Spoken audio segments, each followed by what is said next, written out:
Santé Magafrique. Des mots sur les mots et des diagnostics. La santé au Sahel et en Afrique. Maladies, Traitement, soins, protocole, prévention. Un check-up hebdomadaire de l'actualité médicale en Afrique. Ifriqiya FM, Votre bien-être santé. Santé Magafrique. Bienvenue dans cette nouvelle édition de Santé Magafrique, votre rendez-vous dédié à la santé en Afrique. Aujourd'hui, nous abordons un sujet essentiel en ce mois de Ramadan. Et comme je vous ai promis qu'il va y avoir un deuxième numéro, cette fois-ci, nous allons parler de l'importance d'une alimentation saine et équilibrée pour préserver sa santé tout au long du jeûne.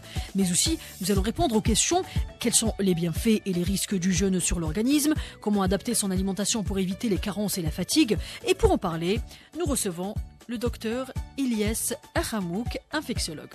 Alors, pour comprendre l'impact du jeûne sur le corps, docteur, d'abord, bonjour, comment ça va? Et comment ça va surtout avec le ramadan, docteur? Bien, merci, et toi? Ça va, docteur. Alors, d'un point de vue médical, quels sont les effets du jeûne sur l'organisme, en particulier en Afrique, où les conditions climatiques peuvent être extrêmes?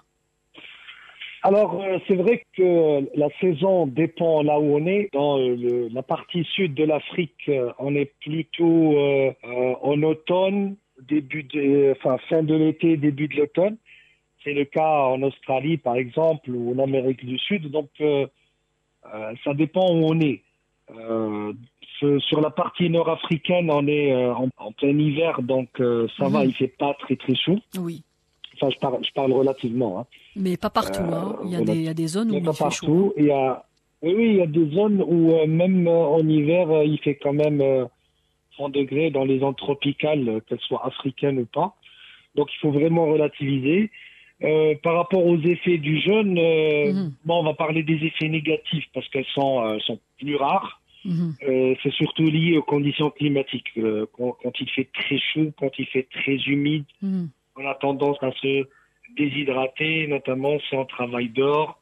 Une petite pensée pour tous ceux qui travaillent dans l'agriculture, qui travaillent dans les chantiers, notamment en Afrique tropicale, en Afrique subsaharienne, où il fait vraiment chaud, on a tendance à se déshydrater.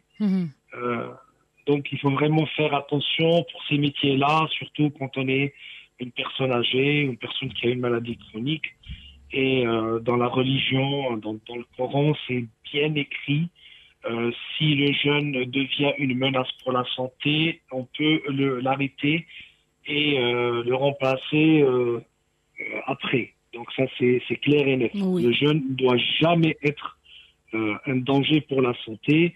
Et c'est décrit dans le Coran, c'est décrit dans la religion. Quand on voyage, quand on est malade, quand on arrive, même quand on n'est pas malade, mais le jeûne peut être un danger quand il y a des températures très élevées avec une déshydratation, un risque de déshydratation très important. On peut arrêter le jeûne. Et voilà, le ramadan, le jeûne du ramadan, c'est pas très compliqué. C'est une bénédiction pour le corps. Et dans certaines conditions, on peut ne pas le faire et soit le remplacer. Il y a même un verset de Coran, même si on n'est pas dans une émission religieuse, mais il y a même un verset de Coran qui dit Lam yastati' fa'idatun min ayamin ukhra. Ça veut dire d'autres. Il peut refaire dans d'autres jours. Exactement. Il faut prendre le jeûne sacré du Ramadan. Il faut le prendre comme un cadeau, comme une bénédiction. Là, je parle des côtés négatifs, mais pas pour le jeûne du Ramadan, c'est pour tous les jeûnes, parce qu'il y a des jeûnes dans d'autres religions. Il y a le jeûne intermittent qui est pratiqué aussi. Maintenant c'est une tendance. C'est une tendance, c'est à la mode et c'est très bénéfique pour le corps. Mais sous certaines conditions, on en a parlé l'émission passée. Quand on est diabétique, par exemple, sous insuline, il faut faire très attention. Le médecin peut vous dire ne pas jeûner parce que si on prend de l'insuline, on peut faire de l'hypoglycémie et si on jeûne, on peut tomber dans les pommes, on peut faire un coma hypoglycémique. Donc, il faut faire très attention dans certaines pathologies et dans certaines conditions difficiles, notamment en Afrique. Si on travaille dehors pendant une saison chaude, on a tendance à transpirer. Si on n'est pas bien hydraté, Un jeune, à la limite, ça passe, mais une personne âgée peut ne pas avoir soif. Ça, c'est particulier. Les personnes âgées n'ont pas vraiment soif. C'est pour ça qu'il faut boire même quand on n'a pas soif. Ça, c'est le conseil le plus important de l'émission. Et dans l'islam, dans la religion, dans le Coran, si on peut pas faire le jeûne, on ne doit pas le faire. Si ça constitue un danger, on ne doit pas le faire. Si on le fait et on se sent mal, on fait une hypotension, une déshydratation importante, on doit arrêter le jeûne. Et ça, c'est une vérité religieuse. Santé Magafrique. Nous allons y revenir. Alors, vu le thème principal d'aujourd'hui, c'est l'alimentation. Comment on parle d'une alimentation équilibrée, comment adapter son alimentation pour éviter les carences, la fatigue. Beaucoup de personnes, docteur, souffrent de fatigue ou de maux de tête durant la journée. Que faire? Quelles sont les erreurs, surtout les erreurs alimentaires les plus fréquentes pendant le ramadan et qui sont à éviter? Alors, avoir mal à la tête, tout le monde a mal à la tête dans sa vie, mais c'est accentué pendant le ramadan. Pourquoi? Alors, premièrement, c'est la baisse de sucre. Surtout pour les personnes qui ont l'habitude de prendre un petit déjeuner sucré. Je pense que c'est aussi les addictions, docteur, quand on a tendance, l'habitude plutôt de prendre du café, du thé, de fumer. Non, déjà, justement, je vais commencer par le sucre parce que il y a beaucoup de pays en Afrique qui prennent un petit déjeuner sucré. Donc, ce qu'on appelle le petit déjeuner français, donc tout ce qui est viennoiserie, café au lait, jus de fruits, etc. Pain au chocolat, oui. Voilà, du lait sucré. Et ça, voilà, et ça c'est mauvais. Ça c'est mauvais pour la santé. L'idéal c'est de prendre un petit déjeuner salé, riche en protéines, comme yaourt, un laitage, peut-être des œufs. Du beurre. Ça c'est très bon. Du beurre, ça c'est bon pour la santé, ça donne de l'énergie et ça ne donne pas faim après 2 ou 3 heures. Parce que quand on prend un petit déjeuner sucré, il y a une hypersécrétion d'insuline. C'est pour ça qu'on a faim rapidement. C'est pour ça qu'on est un peu addict au sucre rapidement. Donc ça pose problème pour les personnes qui prennent un petit déjeuner sucré et le matin, et surtout les premiers jours du ramadan, ils ont mal à la tête le matin parce qu'ils ont besoin de leur dose de sucre déjà le matin. Et généralement, après quelques jours, après 5 jours, 7 jours, ça commence à diminuer parce que le corps s'habitue à ne pas prendre du sucre le matin. Il y a bien sûr d'autres éléments comme la déshydratation, ça peut donner mal à la tête. Mais généralement, si ça donne mal à la tête, c'est que c'est vraiment une déshydratation importante. D'où l'importance pendant le repas du soir, donc celui juste avant l'aube, de bien s'hydrater. Et s'hydrater, ça ne veut pas dire prendre 2 litres d'eau, parce que ça va être éliminé par les reins. Et surtout prendre des aliments riches en eau, comme de la pastèque, ou des concombres, ou des fruits par exemple. Et éviter tout ce qui est très salé, comme les olives ou les fromages très salés pendant le soir, parce que ça donne rapidement soif. C'est aussi parfois des défis nutritionnels quand on parle du changement des habitudes, docteur. Parce que par exemple, on a certaines régions en Afrique ou certains pays où l'alimentation repose sur des plats traditionnels riches en féculents, riches en fritures. Si on peut donner des conseils pour équilibrer ces repas sans perdre l'aspect culturel du jeûne. Oui, il faut toujours respecter l'aspect culturel, que ce soit l'Afrique du Nord ou l'Afrique subsaharienne. On a une alimentation à base de féculents, de fritures, des bananes plantains, des bourrecs, des frites tout simplement, etc. Alors, bien sûr qu'il faut respecter l'héritage culturel et culinaire. Ça, il n'y a pas de question. Mais il faut être intelligent, il faut l'adapter. Il faut prendre, par exemple, quand on prend des fritures, il faut l'accompagner de salade, parce que ça permet d'équilibrer un peu, d'apporter des fibres. Quand on prend des sucreries, il faut limiter la quantité. Et puis, il y a des aliments qui sont étrangers à notre culture, tout ce qui est fast-food, les burgers, les pizzas, etc. Il faut vraiment limiter la consommation pendant le mois sacré du Ramadan. Malheureusement, ça c'est nouveau pour nous, consommer la nuit des pizzas, des sandwichs, des kebabs, des des frites, etc. Ça, c'est nouveau pour nous. Il faut que ça soit occasionnel. Il faut que ça soit, par exemple, une fois par semaine, on se fait plaisir. Sinon, l'alimentation traditionnelle n'a jamais fait de mal. Hein. Il faut juste se limiter aux quantités et il faut pas manger toute la soirée. C'est pas une revanche sur le jeûne. Il y a des personnes qui sont à jeun toute la journée, ils prennent le revanche la nuit en mangeant toute la nuit. Il faut prendre 3 repas. Un repas à l'iftar, donc juste pour casser le jeûne. Un repas vers minuit, 1h du matin. Et un 3e repas, le sahur. Il faut juste limiter les quantités et boire beaucoup d'eau. Et surtout, limiter les quantités de boissons sucrées, que ce soit les sodas ou même les jus de fruits qui sont très sucrés. Donc, il n'y a pas de mal de manger traditionnel. Et il faut juste limiter les quantités et limiter les sucreries. Alors, docteur, je rappelle aussi, pour casser un petit peu le rythme, je rappelle que vous êtes, que vous travaillez, que vous êtes aussi de Tamanrasset, au sud de l'Algérie, au cœur du Sahara, où le climat est aride, les températures sont élevées. Comment les habitants de cette région, comment vous aussi, docteur, vous adaptez vos alimentations et vos hydratations pendant le Ramadan pour faire face aux conditions désertiques? Mais avant, j'aimerais qu'on parle un petit peu des habitudes alimentaires à Tamanrasset et comment on casse le jeûne. Alors, Tamanrasset, c'est à l'extrême sud du pays. Ça, c'est pour nos concitoyens africains qui ne connaissent pas. C'est frontière du Niger et du Mali. Donc, c'est une zone saharienne typique, rocailleuse. Bon, c'est vrai que le climat, il est plutôt clément parce qu'il y a l'altitude. Tamanrasset, la ville, elle est à 800 mètres d'altitude. Mais à côté, il y a des zones comme N'Salah, N'Gzam, Tinzawatin, où température, par exemple, actuellement, on est en plein mois de mars et ça dépasse les 30 degrés. C'est des zones relativement chaudes, c'est le début du Sahel. Et d'où l'importance de l'eau, de l'hydratation. C'est une zone qui connaît beaucoup l'importance de l'eau. C'est pour ça que jadis, il y avait surtout des caravanes qui suivaient d'éleveurs, par exemple, d'éleveurs qui suivaient les pluies.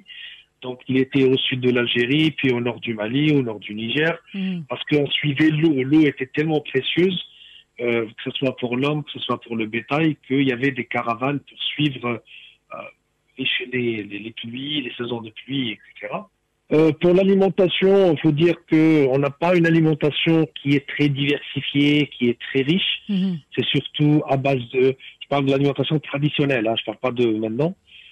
C'est à base de mil, surtout à base de lait, à base de viande, à base de dattes, de beurre. Donc, c'est une alimentation assez rudimentaire parce que c'est une alimentation de nomades, mais qui est une alimentation assez saine parce qu'il n'y a pas d'aliments transformés. C'est le carrefour aussi de migration et de déplacement de population. Donc, c'est une région qui est riche culturellement, avec des migrants qui viennent du Niger, qui viennent du Mali ou même d'autres pays. Donc on voit chez nous des aliments plutôt subsahariens, comme le shinkafa, qui est un riz qui est préparé surtout au Niger et au Mali. On a le mainama, qui est un genre de barbecue nigérien de viande, avec des épices bien particulières. Donc il y a vraiment une richesse culturelle. Mais malheureusement, ces derniers temps, les jeunes commencent à consommer plus de la nourriture, du fast-food, tout ce qui est sandwich, burger, etc. Et ça commence à retentir sur les traditions alimentaires et en mal, malheureusement. Et si on prend, donc on a pris l'exemple de Tamanrasset qui est situé au sud de l'Algérie, on prend par exemple aussi l'exemple du Nigeria. Donc on parle d'une richesse culinaire, donc comme de nombreux pays musulmans, donc on casse ou plutôt le jeûne est d'abord rompu avec des dattes, de l'eau. Mais il y a aussi une boisson populaire qui est le kunu, une boisson à base de millet, de sorgho, de maïs, qui est riche en nutriments, en énergie. On a aussi un plat qui est très courant, le moi ou un gâteau de haricots vapeur, souvent accompagné de riz. On a le akara, des beignets de haricots frits et aussi qui est aussi apprécié généralement pour son apport en protéines et en énergie. On a le jollof rice qui est célèbre dans toute l'Afrique de l'Ouest aussi, qui est souvent consommé lors du repas du soir accompagné de viande, de poisson. On a aussi au sahur, généralement, au Nigeria, on a une bouillie de riz servie. Donc on a trop de riz. Le tohu shinkafa, qui est servi généralement avec des sauces riches en protéines, comme la sauce à l'arachide. Docteur, qu'en dites-vous sur toute cette variété culinaire, mais souvent à base de riz, hein? Oui, le riz prend beaucoup de place en Afrique, notamment en Afrique de l'Ouest, avec exactement. beaucoup de plats. Même le pain est à base de riz. Exact, du foufou, d'autres plats au Mali, Le foufou, exactement, oui. au Sénégal. Exactement. Nous, les Touaregs, chez les Touaregs, on a la bachera. Alors, c'est une boisson qui est très riche. Il y a du mil, il y a de la date, il y a du lait. C'est une boisson, c'est mieux que les boissons énergétiques. Hein, ça tient toute la journée parce que c'est naturel. À la fois, ça hydrate, mais aussi ça alimente le corps. C'est très riche en protéines, en gras. C'est une alimentation qui maintenant en Afrique, c'est une alimentation qui est très savoureuse parce que il y a beaucoup de mélanges. Il y a du riz, il y a du mil, il y a de la viande. Il y a beaucoup d'épices, donc il y a des protéines comme du poulet ou de la viande. C'est une alimentation qui est très riche et qui est très saine. Hein. Et si vous avez remarqué, on ne consomme pas beaucoup de boissons sucrées comme les jus de fruits ou les sodas en Afrique traditionnellement. Même les fruits, on les consomme directement, que ce soit la mangue ou la banane ou d'autres fruits. Donc l'alimentation africaine, elle est très bonne. Malheureusement, c'est l'adoption d'une alimentation occidentale qu'on voit maintenant dans les pays les plus développés comme le Nigeria, le Rwanda, le Sénégal, où on attire des franchises occidentales comme les burgers, les pizzas, etc. Et c'est là où on voit malheureusement le taux d'obésité. L'Afrique a été longtemps épargnée par le phénomène d'obésité parce qu'on consomme local. Mais dans les dernières années, malheureusement, on voit beaucoup d'obésité et même des maladies non transmissibles qui commencent à s'installer, comme le diabète, l'hypertension, etc. Parce que c'est la facilité. C'est comme en Inde. L'Inde a l'une des gastronomies les plus diversifiées, les plus riches, les plus savoureuses. Mais ces dernières années, il y a une explosion d'obésité parce que les Indiens commencent à adopter fast-food et les boissons sucrées, etc. Donc, docteur, un commentaire général par rapport à l'alimentation au Nigeria pendant le Ramadan, avant de passer au Sénégal. Alors, au Nigeria, c'est un pays c'est un grand pays qui est développé et qui englobe beaucoup d'ethnies, comme les Hausa, par exemple. Les Hausa, nous, on les connaît. C'est l'influence. Voilà, c'est le Niger, mais aussi le nord du Nigeria. Au Nigeria, il y a des communautés musulmanes, une forte communauté musulmane, même au Sénégal.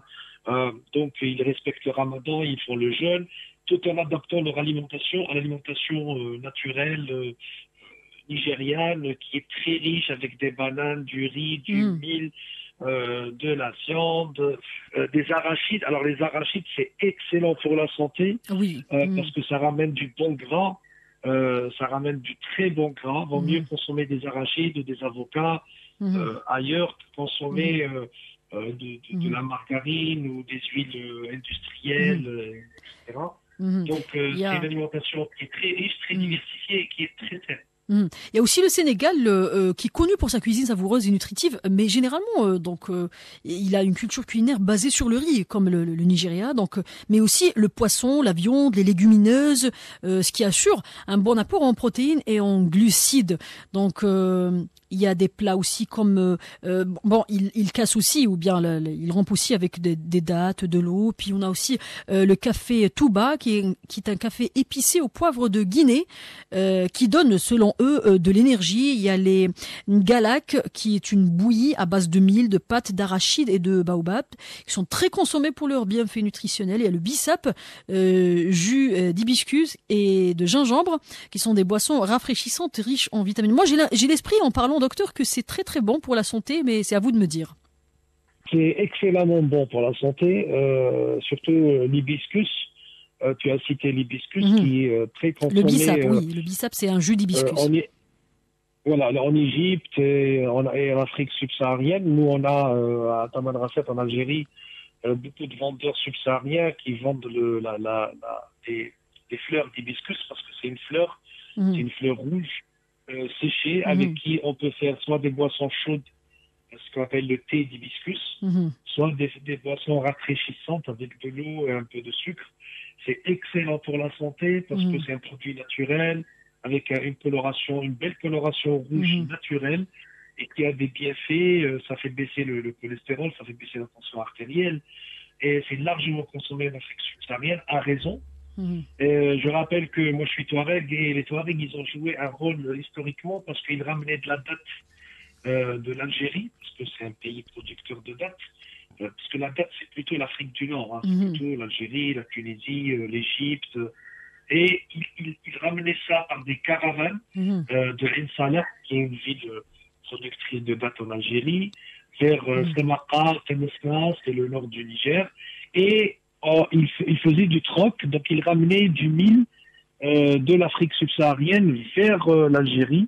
Le mil que chez nous, enfin en Algérie, on cultive pas, hein, même en Afrique du Nord, c'est un produit, c'est une céréale typiquement subsaharienne. Donc on faisait le troc entre date et le mil, ou bien date et le sel, parce que le sel aussi avait une valeur marchande très importante au Moyen-Âge. Et ce sont des échanges culturels. Bon, le riz n'est pas africain, hein, le riz n'est pas cultivé en Afrique, mais ça a été importé, ça a été inclus en Inde beaucoup dans plus, notre je pense. alimentation. C'est l'Inde qui Oui, en Inde, en Chine, en Chine aussi, en Chine, en Malaisie, en Indonésie, au Japon, etc. Mais ça a été incorporé. C'est comme les pâtes aussi, c'est pas africain, mais en Afrique du Nord, on consomme beaucoup de pâtes, les macaronis, les spaghettis, etc. En Afrique de l'Ouest, tout ce qui est Mali, Guinée, Sénégal, on consomme beaucoup de riz qui a été maintenant admis dans l'alimentation traditionnelle. Santé Magafrique. Maintenant, nous allons citer aussi l'Égypte, donc comme dans de nombreux pays musulmans en Afrique, donc ou dans le monde, le jeûne commence par des dattes et de l'eau. Les Égyptiens boivent aussi du karkadé, ce qu'on appelle en arabe le karkadi, ou bien celle dont on vient de parler, l'hibiscus, ou du qamar ad-din, boisson à base d'abricots ou d'abricots séchés. On a la soupe de lentilles ou de vermicelles qui est souvent consommée pour préparer l'estomac. On a les entrées incluant ou le samboussak, ou bien chausson farci et le foule mesdames. J'imagine que je dis pas de bêtises. Fèves mijotées avec des épices.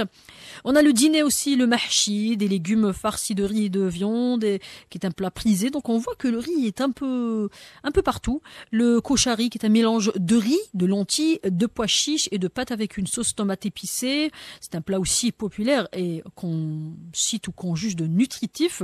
Le fatah, qui est un plat à base de pain imbibé de bouillon, de riz, de viande, et qui est aussi souvent consommé lors des grands repas, pas seulement pendant le ramadan. Alors, qu'en est-il de cette alimentation, docteur?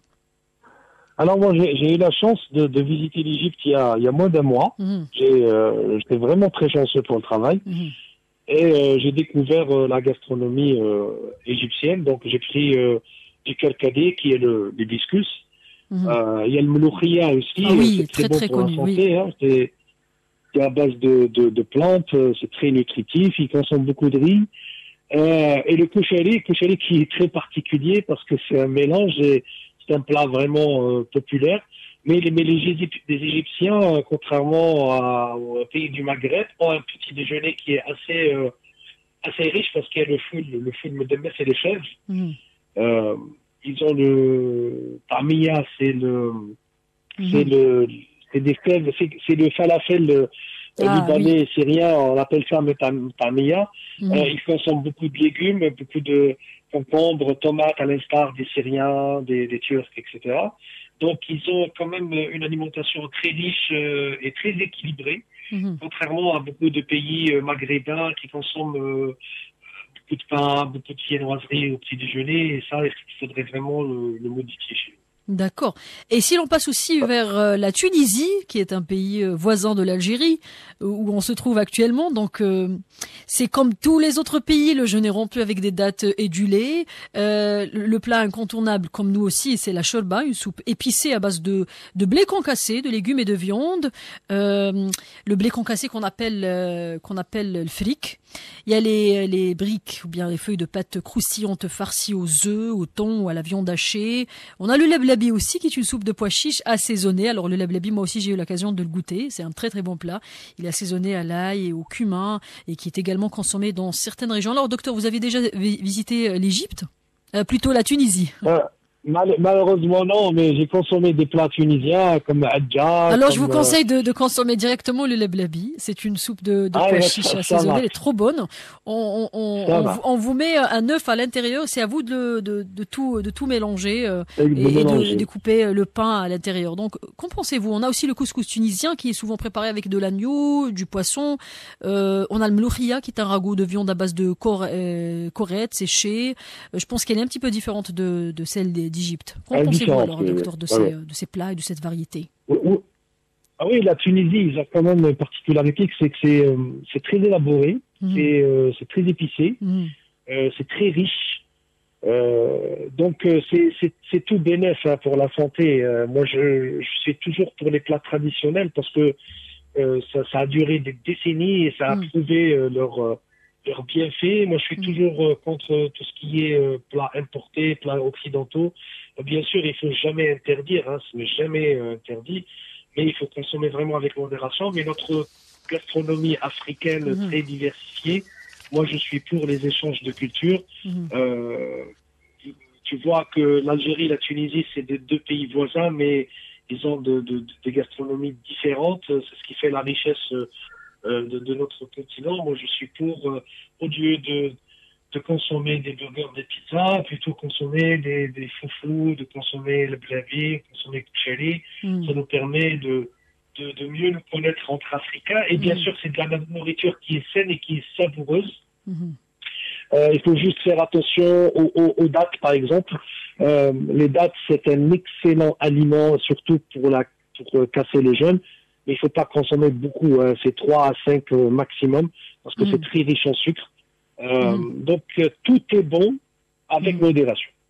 Merci beaucoup, docteur Ilyes Akhamouk, pour ces précieux conseils et pour ces précieuses informations à travers ces différentes traditions alimentaires. Le Ramadan en Afrique se révèle être un véritable voyage culinaire reflétant la richesse et la diversité du continent, du couscous tunisien aux soupes sénégalaises, en passant par la Tunisie. Chaque pays apporte sa propre touche, mêlant saveurs locales et pratiques religieuses. Merci à vous, chers auditeurs. Nous espérons que ces recommandations, que ces informations aideront nos auditeurs à vivre un mois béni en pleine forme.